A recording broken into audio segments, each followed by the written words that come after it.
All right, Jean, so Skyping with a loved one miles away, or maybe you're working from home right now and using Skype to attend a meeting. Of course, it's pretty much the new norm for any of us who have computers, and with that comes a new virus or worm designed to attack you and your computer. They're always thinking of new ways. Rob Siciliano is a McAfee consultant and identity theft expert. He joins us live this morning from our Beacon Hill studio. Good morning. All right, good morning. Another way to sort of get into our privacy and attack our stuff. Tell us about this worm.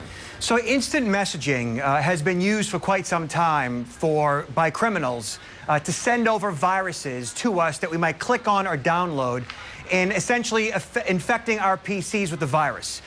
This particular one is designed to work with Skype. So you're on Skype, you get some type of IM, something pops up, they say, hey, there's a funny picture of you right here, and you click a link, you download a zip file. That zip file is a compressed file. Once you open it, there's an executable, which essentially is a software program that when it's opened, again, is a virus. It allows backdoor access onto your machine, which allows a bad guy to remotely control your computer. So would you know that you had that situation? Would you be able to tell? How would you know that you have it? So first of all, you're not going to be getting from a legitimate human being a link saying there's a funny picture of you here. It is a scam. Anytime you see that, you know it is a scam. And that's it. You know, just don't open up or click on links in the body of emails or text messages, especially this one, because it definitely will cause your PC to become what's called a zombie. It's essentially allowing your PC to be on a network of other PCs infected, and you're going to be sending out spam from your computer, hosting viruses, using your PC for phishing emails. It really does a horrible job on your computer.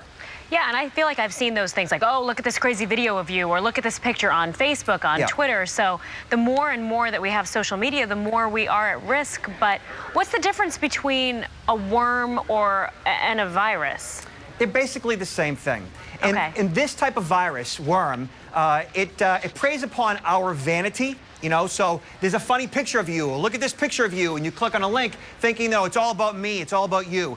And once you click on that, it compromises your entire PC. So really, as long as your computer has the most updated virus definition, so your antivirus, anti-spyware, anti-phishing, right, and a firewall. Beyond that, having an updated version of Skype, and making sure that your computer's operating system is also updated. So if you're Windows XP, you want to download the most updated critical security patches. Windows 7, same thing. Even if you're in a Mac, you're vulnerable as well. All right, a lot of kids use Skype, though, too, to talk to even their friends right here locally. Kids need the same warning, or as far as, you know, this is a funny picture of you, but are there any other little sneaky ways that they might try to get into your computer? Yeah, kids are just as naive and as vulnerable as adults are in regards to these scams. You know, we're not taught that there are bad guys out there around every corner trying to get us, and on the internet, there certainly are. So they need to be educated just like adults do. You know, walk them through the process. You can install software on your machine that monitors their activity, letting you know what they're clicking, what they're not clicking, to kind of educate them in the process of online safety and security.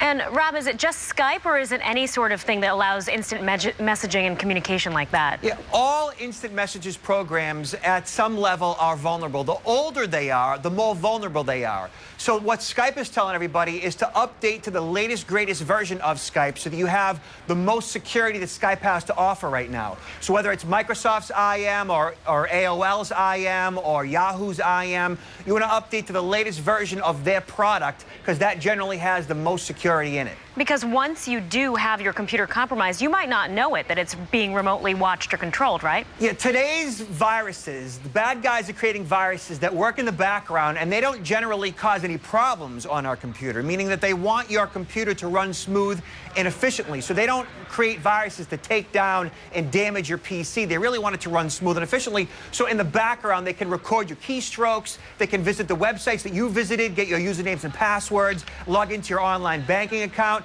And this particular virus is also requesting ransomware. So they'll actually lock down your PC. They lock it down, and they request $200 from you to unlock your PC. Wow. Holding your computer hostage. It gets crazier. All right, Rob Siciliano, thanks so much. A lot to be aware of when we're Skyping. Thank you. Thanks for being with us this morning. Now let's check in with Brett.